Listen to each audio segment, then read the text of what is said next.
যাদের মধ্যে মানবতা নাই, মহানুভবতা নাই, মনুষ্যত্ব নাই, মনুষ্যত্ব বোধ নাই, যাদের মধ্যে রসুলের মহব্বত নাই, আওলাদের রসুলের মহব্বত নাই, আল্লাহর ভয় নাই, তাহাদের সাথে থাকার থেকে তাহাদের থেকে পিছপা হয়ে যাও কত ভালো না? যদি তারা মিম্বরেও থাকে তাও তো এখানে যাবো না, না ওই সংখ্যাটাই তো বেশি। এই যে এই যে রাদিয়াল্লাহু তাআলা আনহু কয় 10ই মুহররমের মাতম বাংলাদেশ থেকে উঠাই দিল। হ্যাঁ হ্যাঁ শুনছা, এইগুলা সব আজগবি শরীফের কথা নাজিল হয়েছে না। ওই যে যেরকম 50 ওয়াক্ত নামাজের কথা কয় না, এটা আজগবি শরীফের হাদিস। এটা আজগবি শরীফ থেকে হুইনে আল্লামা জামাকসুরি তার তাফসিরে কাশফের মধ্যে লিখছে। আবার উনার থেকে হুইনে অন্য মৌলবী সাহেবরা সবাই অনুবাদ তো করণ লাগবো, এতটা দান ছাস কিছু তো কন লাগবো। এর লেগে মেরাজ থেকে আল্লাহ 50 ওয়াক্ত নামাজ নিয়ে এসেছেন। দলিল কোথায়? আজগবি শরীফ থেকে আনা, আজগবি শরীফ থেকে শুনে আল্লামা জামাকসুরি তিনি ছিলেন মুতাজিলা ফিরকার অনুসারী। আজগবি শরীফ থেকে আল্লামা জামাকসুরি শুনে তিনি এইটা তার তাফসিরে কাশফের মধ্যে লিখেছেন। আর ওইখান থেকে এই গোলাপি ওহাবি সুন্নি মৌলবী, গোলাপি ওহাবি পীর সাহেবগণ কানে হাত দিয়া 5 ওয়াক্ত নামাজের এই 50 ওয়াক্তের কাহিনীকে 5 ওয়াক্তে আইনা শেষ করে। কিন্তু কোরআনে দায়মি সালাতের কথা আছে স্পষ্টভাবে। সূরা মারেজের 23 নম্বর আয়াতে, 70 নম্বর সূরা মারেজের 23 নম্বর আয়াতে সেইটাকে সম্পূর্ণ অস্বীকার করে। কারণ মেরাজে যায়া কোনোদিন আল্লাহ নামাজ দেয় না। নামাজ তো জান্নাতেই নাই, লা মুকামে নামাজের চিন্তা থাকেনি। এই মিয়া, জান্নাতে নামাজ আছে? জান্নাতে নামাজ পড়বো কেউ? জান্নাতে মসজিদ আছে? যে মসজিদ নাই, আজান নাই, আকামাত নাই, জান্নাতে নামাজ নাই, আর তুমি মিয়া লা মুকামে আল্লাহ বইয়া রইছি। এই আল্লাহ লা মুকাম থেকে মহানবী আর আল্লাহ প্রিয় প্রিয়তমা আশেক মাসুক, হ্যাঁ আল্লাহ তার হাবিব দুইজনের মিলন হচ্ছে এই জায়গায় বান্দার নামাজ। নামাজ আরে এত সময় আছে রে, নামাজ লয়ে বলে আইছে। আবার মুসা 5 আসমানে স্টপিস ঠেকায়া পারবে না, পারবে না ও রসুল, পারবে না। আমার উম্মতেরা এত শক্তিশালী ছিল, এত বড় বড় কমলা খাইছে, এক উঠে এক কমলা লইয়া শুইয়া পড়িত। সেই উম্মত আমার, তারা পারে নাই। আপনার উম্মত তো আরও দুর্বল। জাবের দুর্বল, গোলাম রসুল দুর্বল, আলামিন দুর্বল, শাহিন দুর্বল, ওরা পারবে না, কমাইয়া লইয়া যান। তখন আবার ঠিকই তো কইছেন, তখন আবার যাইতে বুরাক লাগে নাই। গেল তো মেরাজে বুরাকি, তাই না, রব রবে। কিন্তু যখন 5ম আসমানে আইতে সময় ঠেকে গেছে, মুসা নবী যখন দিল উপদেশ সংশোধন করার লেগে, ওই সময় কিন্তু আবার বুরাক লয়ে যায় নাই। আবার চলে গেলেন। কিভাবে গেলেন হুজুর? কই তাহা তো হুজুরে লেখে নাই।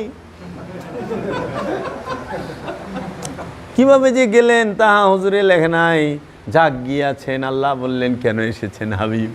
আল্লাহ গো পারবো না, পারবো না। যান 5 ওয়াক্ত কমাই দিলাম, মানে দর কষাকষি চলতেছে। 45 আবার আসিয়া পড়িলেন। মুসার লগে আবার দেখা। আচ্ছা, কেউ লোকে দেখা হয় না, উনার লগে খালি দেখা হয়। 9 বার দেখা হয়েছে হার লগে, আর কেউ লগে দেখা হয় নাই। একবার চিন্তা করছ ইহুদিরা সূক্ষ্মভাবে আল্লাহর রসুলকে কেমনে ছোট করছে? এটা ইহুদিগো চক্রান্ত, বারনাবাস থেকে নেওয়া।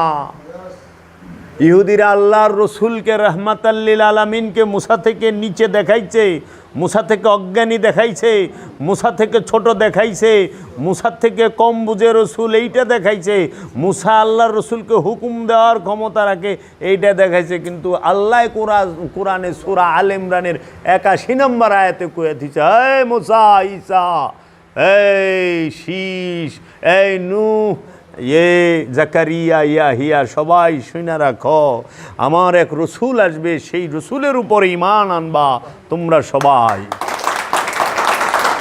সেই রসুলের উপর ঈমান আনতে হবে। যদি ঈমান না আনো তোমাকে নবুয়ত বাতিল করে দেবো, তোমাদের রিসালাত বাতিল করে দেবো, জব্দ করে লমু। তোমরা বলো, ইকরার করো, সাক্ষী দাও আমাকে। সবাই বলল হ্যাঁ আমরা ঈমান আনবো। তখন বললো আমিও সাক্ষী রইলাম, তোমরা সবাই কি ঈমান আনবা। তাই কে আদমের উম্মতের কালেমা কি, লা ইলাহা ইল্লাল্লাহ আদম সফিউল্লাহ, নূহের কালেমা লা ইলাহা ইল্লাল্লাহ নূহ নবিউল্লাহ, ইব্রাহিমের উম্মতের কালেমা লা ইলাহা ইল্লাল্লাহ ইব্রাহিম খলিলুল্লাহ, লা ইলাহা ইল্লাল্লাহ মুসা কালিমুল্লাহ মুসার উম্মতের কালেমা, ঈসার উম্মতের কালেমা লা ইলাহা ইল্লাল্লাহ ঈসা রুহুল্লাহ। তাহলে এটি তো উম্মতের কালেমা। তা আদমের কালেমা কি, মুসার কালেমা কি, ঈসার কালেমা কি, নূহের কালেমা কি? এরা কোন কালেমা পড়ছে? আদম আলাইহিসসালাম কোন কালেমা পড়ছে? শীষ আলাইহিসসালাম কোন কালেমা পড়ছে? নূহ আলাইহিসসালাম কোন কালেমা পড়ছে? ইয়াকুব আলাইহিসসালাম কোন কালেমা পড়ছে? ইউসুফ আলাইহিসসালাম কোন কালেমা পড়ছে? ইব্রাহিম আলাইহিসসালাম কোন কালেমা পড়ছে? ইসমাইল আলাইহিসসালাম কোন কালেমা পড়ছে? দানিয়াল আলাইহিসসালাম কোন কালেমা পড়ছে? জুলকারনাইন কোন কালেমা পড়ছে? দাউদ আলাইহিসসালাম কোন কালেমা পড়ছে? শুআয়ব আলাইহিসসালাম কোন কালেমা পড়ছে? সুলাইমান আলাইহিসসালাম কোন কালেমা পড়ছে? মুসা কোন কালেমা পড়ছে? ঈসা কোন কালেমা পড়ছে? তারা সবাই পড়ছে লা ইলাহা ইল্লাল্লাহু মুহাম্মদ রাসূলুল্লাহ সাল্লাল্লাহু আলাইহি ওয়াসাল্লাম। সমস্ত নবীর কালেমা হইল এইটা। নবীর কালেমা হইল লা ইলাহা ইল্লাল্লাহ মুহাম্মদ রাসূলুল্লাহ। উম্মতের কালেমা হইল কি, লা ইলাহা ইল্লাল্লাহ নূহ নবিউল্লাহ। তা আমরা সেই নবীর উম্মত। আর আমার দয়াল রসুলকে, আমার দয়ালের রসুলের আওলাদকে এই ইহুদির এবং এই বারনাবাসের যারা আছে, এই খ্রিস্টানেরা, এরা সবাই চক্রান্ত কইরা মুসারে দিয়া আল্লাহর রসুলের উপদেশ দেওয়া। আরে আল্লাহর রসুলরে দেখলে তাজিম করতে হবে। মুসা খারায় যাইব, ঈসা খারায় যাইব, উপদেশ দেওয়া পারবো না। জান কামাইলেন আল্লাহ রব্বুল আলামিন, গেলেন আবার 45 থেকে 40, 40 থেকে 35, 35 থেকে 30, 30 থেকে 25, 25 থেকে 20, 20 থেকে 15, 15 থেকে 10, 10 থেকে 5 করাইয়া 9 বার সংশোধন করাইলেন। আল্লাহকে বানাইলেন সংশোধনবাদী, আর মুসাকে বানাইলেন তিনি উপদেষ্টা, আর আল্লাহর রসুল হইল যায়া সংশোধন করার জন্য সুপারিশকারী। নওজুম আমার রহমাতাল্লিল আলামিন মেরাজে যায় নামাজ আনছে। হ্যাঁ, মেরাজ কি নামাজ আননের লেগে? আসসালাতু মেরাজুল মুমিনিন, সালাত হচ্ছে মুমিনের জন্য মেরাজ। আচ্ছা দেহ তো, রসুল নামাজ পড়ে মেরাজে গেছে না মেরাজে যায় নামাজ আনছে? মৌলবী সাহেব, রসুল তো মেরাজে যায় নামাজ আনছে। আপনাকে কথা, আমার কথা না, আপনাদের কথা। রসুল মেরাজে যায় নামাজ আনছে। আর আমি বাবা জাহাঙ্গীরের মুরিদ বলতাছি, আমি বাবা জাহাঙ্গীরের কাছ থেকে যেটা পাইছি, আমি বাবা জাহাঙ্গীরের কোরআন দর্শন, কোরআনুল মাজিদ, এই কোরআন কিতাব গবেষণা করে, সালাতের কথা গবেষণা করে আমি যেটা পাইছি, আল্লাহর হাবিব যখন কাবায় মক্কায় অবস্থান করেন তখনও সলাত ছিল। সেই সলাতের নাম দায়েমি সলাত। কারণ সেই সলাতটার নাম দায়েমি সলাত কারণ কি, ওই যে সাহেব সূরা বনি ইসরাইল, এটা মাক্কি সূরা, মক্কায় অবতীর্ণ হয়েছে। ওইখানে সূরা বনি ইসরাইলের 78 নম্বর আয়াতে বলতেছে, ওয়া আকিমুস সালাতু লিদুলিকি শামসি ইলা গাসাকিল লাইল ওয়া কুরআনাল ফজরে ইন্না কুরআনাল ফজরে কানা মাশহুদা। ওয়া আকিমুস সালাত, এবং সালাত কায়েম করো, ইজা গাসাকিল লাইলি, সূর্য যখন রাতের অন্ধকারের দিকে হেলিয়া পড়ে। ওয়া কুরআন আল ফজরে, নিশ্চয়ই ওয়া আকিমুস সালাত লিদুলিকি শামসি ইলা গাসাকিল লাইলে, সূর্য হেলিয়া পড়ার পূর্বে, রাতের অন্ধকারে সূর্য হেলিয়া পড়ার পূর্বে সালাতকে কায়েম করো। এখন এই সূর্য বলতে এই সৌরজগতের সূর্য না রে, মাথার উপরে যে সূর্য থাকে, এই সূর্য জীবনে উঠেও না, জীবনে ডুবেও না। সূর্য উঠে রে, সূর্য ডুবে। নরওয়ে আমার ছেলেরা থাকে, মুড়িদেরা কয় বাবা 4 ঘন্টা রায়, হ্যাঁ অনেক রায় 4টা বাজে কিন্তু সূর্য আছে। যা নিউজিল্যান্ডে যা, ফিনল্যান্ডে যা, আইসল্যান্ডে যা, দেখ এমনও দেশ আছে পৃথিবীর বুকে যে সূর্য 6 মাস ডুবেই না। তাহলে ওখানে কি এই আয়াত হয়? তা আল্লাহ কি অবৈজ্ঞানিক কথা কয়? না, এইটা হলো জীবন সূর্য। ওয়া আকিমুস সালাত, সালাত কায়েম করো, লিদুলিকি শামসি, সূর্য যখন ঢলিয়া পড়ে, ইলা দিকে গাছা কিল অন্ধকারে লাইলে, রাতের এই মৃত্যু নামক যে ঘন অন্ধকার রাত, এই রাতের দিকে তোমার জীবনটা ঢলিয়া পড়ার আগেই তুমি সালাতকে প্রতিষ্ঠিত করো। যদি করতে পারো দেখবা যে কি কুরআন ওয়া আকিমুস সালাত লিদুলিকি শামসি ইযা গাসাকিল লাইল ওয়া কুরআন আল ফজরে, যদি এই সালাতকে প্রতিষ্ঠিত করতে পারো তাহলে দেখবা ওয়া কুরআন আল ফজরে, এবং ভোরের কোরআন, ভোরের কোরআন, কোরআনকে স্বয়ং আল্লাহ নিজে, কোরআনকে স্বয়ং মহানবী নিজে, এই যে কোরআনটা উদয় হবে, যেরকম ভোরের সূর্য দেখো না, ভোরবেলায় তাকায় থাকুন যায় সূর্যের দিকে, কিন্তু ওই সূর্যটা দুপুরে মাথার উপরে আইলে তাকান যাব না। এর জন্য যখন সাধক তার মধ্যে আত্মজাগরণ দেখে, তখন সে ভোরের কোরআন দেখে, তখন সে তা দেখতে পায় তার ভিতরে তাজাল্লি। কিন্তু যখন সে পরিপূর্ণ হয়ে যায় তখন তার সামনে দাঁড়ানোই মুশকিল। এর জন্য কইছে ওয়া কুরআন আল ফজরে, ইন্না কুরআন আল ফজরে, নিশ্চয়ই এই ভোরের কোরআন, ইন্না কুরআন আল ফজরে, ভোরের কোরআন, কানা মাসুদা, হয় প্রমাণিত, ভোরের কোরআন হয় প্রমাণিত। তাহলে ভোরের কোরআন রে বানাইছে কি? ফজরের নামাজ, হ্যাঁ, গাছা কিল্লাইলে এশার নামাজ, আকিমুস সালাত, সালাত। এই সারা আয়াতের মধ্যে সালাত শব্দটা একবার আছে, কোরআন শব্দটা 2বার আছে। কোরআনে নামাজ বানায় থিয়া দিছে, কোরআন অর্থ কি নামাজ, তাই সালাত অর্থ কি মৌলভী? কয় নামাজ অর্থ বুঝানো হয়েছে, গ্রামার বুঝেন না। ও তাই নাকি মৌলভী? আমার কয় আপনি গ্রামার বুঝেন না, কোরআনের আরবির আর্টিকেল জানা না, এটা নামাজ সম্পর্কে বোঝানো হয়েছে। হয় কোরআন কি গ্রামার দিয়ে আইছে না দর্শন দিয়ে আইছে? কোরআন হলো আত্মদর্শন। কোরআন কি গ্রামার আর ব্যাকরণ রে? ভাষার লেগে ব্যাকরণ, ভাষার লেগে গ্রামার। ভাষা শিখতে ব্যাকরণের দরকার হয়, গ্রামারের দরকার হয়। কোরআন শিখতে গ্রামার আর ব্যাকরণের দরকার হয় না। যদি হয় তাইলে মাওলা আলী যখন কোরআন শিখছে তখন তিনি ব্যাকরণ আরই আগে হিগে নাই। হজরত বেলাল এত পড়াই জানে না, তো কোরআন শিখলো কেমনি? কোরআনকে দাঁড়ান করলে কেমনি? কিরে ওয়াইসাল কারণী জিন্দা কোরআন, জিন্দা কোরআন। তো এখন 50 ওয়াক্ত 30 ইতিহাস দিয়া আল্লাহ রসুলকে ছোট করছে এরা। ঘোর চক্রান্ত তোমরা। আর তোমরা আছো মাশাল্লাহ, 12 বারের ভাত খায় তো মোল্লার ভাত নাটি চুকেছি। তোমার আগেও শেষ, কারণ বিহাজ আলিমাম হুজুরের যেই নিয়ত আমারও সেই নিয়ত, হুজুর যেই দিকে আমিও সেই দিকে, নারায় তাকবীর আল্লাহু আকবার, বাস লাগাও। একবার চিন্তা করলো না যে কোরআনে 5 ওয়াক্ত নামাজের কথা সরাসরি কোরআন আয়াতে নাই, তাহলে এইটা আমরা আনলাম কোথা থেকে? হাদিসের মধ্যেও স্পষ্ট আমরা পাই না। এবং অজু থেকে নিয়ে একবারে সালাম ফেরানো পর্যন্ত পুরো নামাজের বিষয়টা একটা হাদিসের মধ্যে কোনো সাহাবী দিয়া বর্ণনা হয় নাই। আর সবচেয়ে মজার বিষয় হইল নামাজের যতটি হাদিস আছে ইমাম বুখারীর এই কিতাবে আপনি দেখবেন নামাজও দেয় আবু বকর সিদ্দিক রে দিয়া নামাজের কোনো হাদিসই নাই, ওমর রে দিয়া নামাজের কোনো হাদিসই নাই। তাও বকরের সিদ্দিকের থেকে বেশি নামাজ কে শিখছে? যদি ওয়াক্তি নামাজে শিখে তো মাওলা আলী, আবু বকর, উমর এগো থেকে তো বেশি কেউ শিখে নেই। তাহলে মাক্কি সূরায় আমরা সলাতের কথা পাই।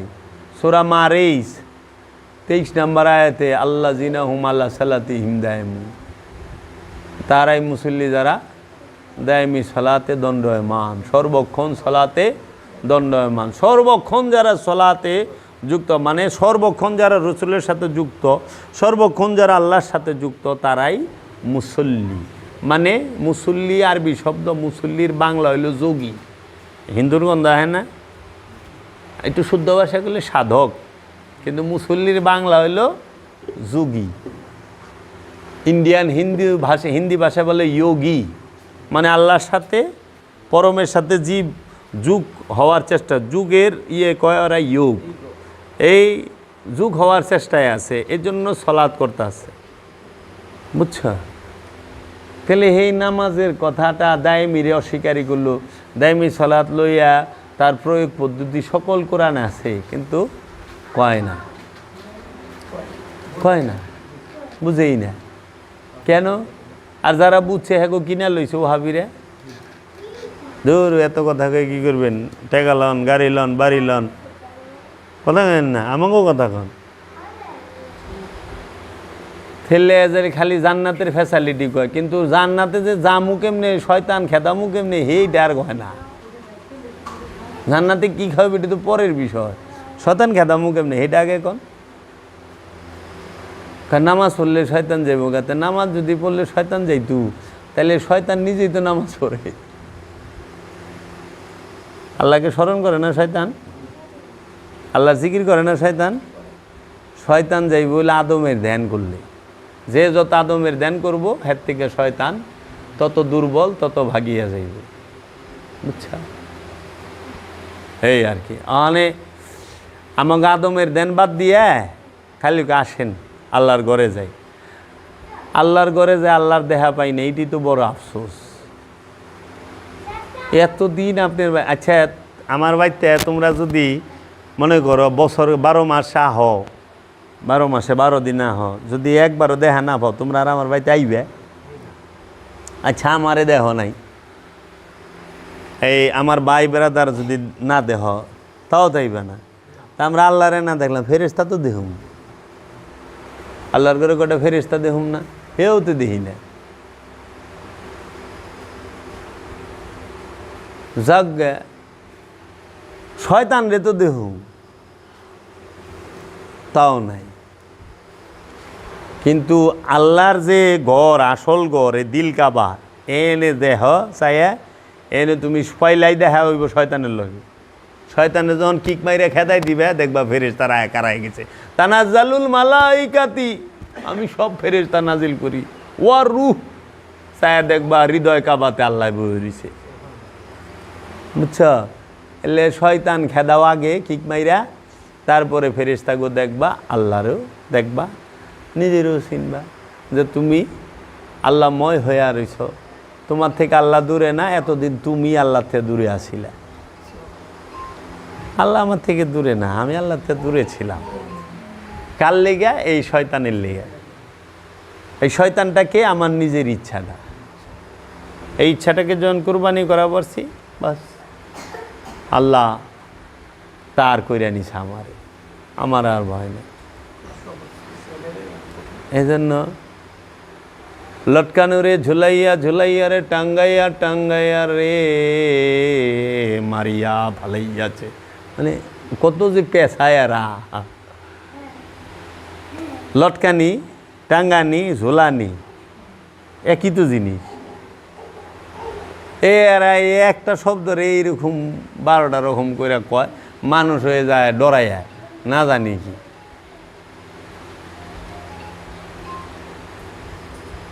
কাজেই 5 ওয়াক্ত নামাজের দলিল আল্লামা জামাকশুরির তাফসিরে কাশফ ছাড়া এর আগে কেউর কাছ থেকে পাওয়া যায় না। নাম কয়ে দেওয়ার পরেও খোঁজে না, তারপরেও বকবো। আবার কি খায়, তোর সব ভালো লাগে, তুই খালি 5 ওয়াক্ত নামাজের কথাটা যে কস্তা এটা ভালো লাগলো। তুই 5 ওয়াক্ত নামাজ পড়িস, আশ্চর্যের বিষয়। তাই আমি বললাম আপনি তো 5 ওয়াক্ত নামাজ পড়েন ভাই, অল্প সময় 5 ওয়াক্ত নামাজে 17 রাকাত 1-1.5 ঘন্টা হয়ে যায়, কিন্তু আল্লাহ তো কিছু সর্বক্ষণ নামাজ পড়তে। তা আমি তো সর্বক্ষণ যে নামাজ দাইমি নামাজ, এই নামাজের কথাটা বলি।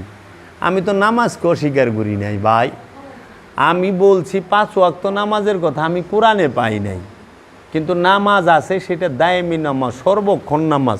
এখন আপনি কোন তো 24 ঘন্টার নামাজ বড়, সর্বক্ষণের নামাজ বড়, নাকি 1.5 ঘন্টার নামাজ বড়? 24 ঘন্টার বড়। তো 24 ঘন্টা আপনি আল্লাহর জিকির করবেন, আল্লাহর ধ্যানে খেলে থাকবেন, রসুলের ধ্যানে খেলে থাকবেন, এই সালাত করেন, তাতে আপনি পাপ থেকে বিরত থাকবেন, পাপ করবেন না। আমারে উল্টা উদ্দেশ্যে ওই যে ভিলেন বানাইবার চায়, হ্যাঁ গো ব্যবসায় টান পড়ছে, কয় উনি নামাজ মানে না। আরে কেরা কইছে? আমার মতো নামাজি কেরা আছে রে, এটা দেহা দিহি, তোরা যারা আইসস আয় না দিহি, কত হানি নামাজ পড়ছস তোরা দিহি।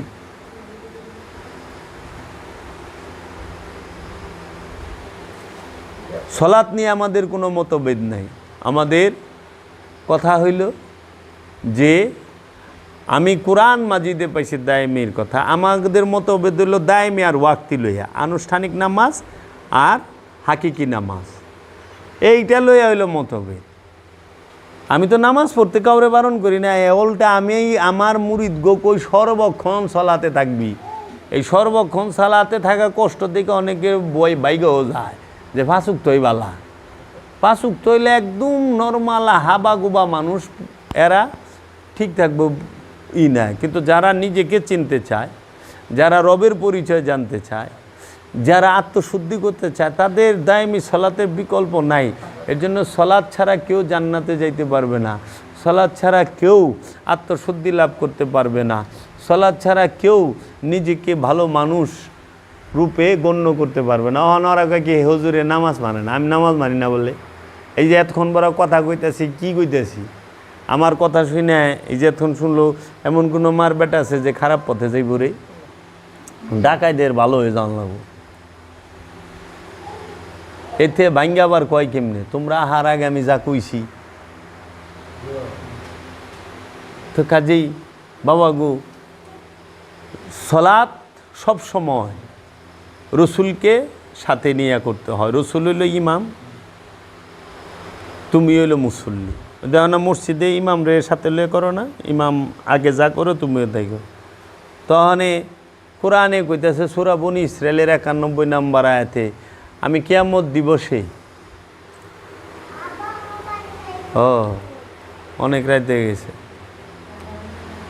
আমি কিয়ামত দিবসে প্রত্যেক নফসকে তার ইমাম সহ ডাকুম।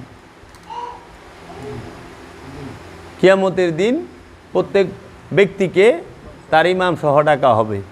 তখনে বাবা গো, কিয়ামতের দিন হাসরের মাঠে আমাগো যে ইমাম সহ ডাকবো, সেই ইমামটা কেরা? আমাগো মসজিদের ইমাম? তাহলে ওই ইমাম কি? তখন সোজা একটা উত্তর দেয়, আমাদের ইমাম মহানবী সাল্লাল্লাহু আলাইহি সাল্লাম। আচ্ছা ঠিক আছে, তাহলে কোরআনের এই আয়াতের কী করবেন? আমি প্রত্যেক জাতিতে প্রত্যেক ভাষায় আমার রসুল প্রেরণ করেছি আমার নিদর্শনসমূহ বর্ণনা করার জন্য। তাহলে মহানবী কইবা আরবি, আমি তো কমো বাংলা, আরবি তো আমি বুঝুমো না। যদি আমারে ডাকে তালিয়া যাবে রোহ জান্নাত, মোতালিবা করে খারাপ আমার যে একটা ফুল আছে, তাল রো জান্নাত, হ্যাঁ রো জান্নাত, হ্যাঁ বুঝে না তো ওই যে জিনিস তারা। তখন কি করার লাগে তোর? জি জি বাবা যাচ্ছি।